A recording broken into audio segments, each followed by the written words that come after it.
InsyaAllah. Tahniah adik. Lepas ni, ambil lesen. Beritahu pula. InsyaAllah mai daftar dekat SPM. InsyaAllah. Okey, dah daftar kat sini. Orang yang dah daftar tahun depan, kita bagi harga yang offer juga insyaAllah. Okey, tahniah.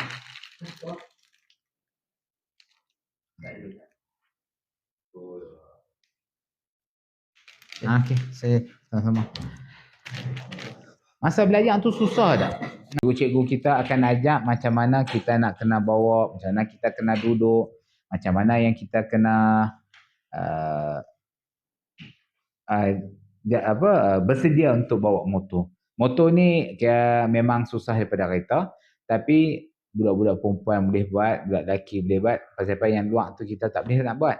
Mai kita nak ajak, kita nak kena buat, kita try dan kita cuba sampai lulus.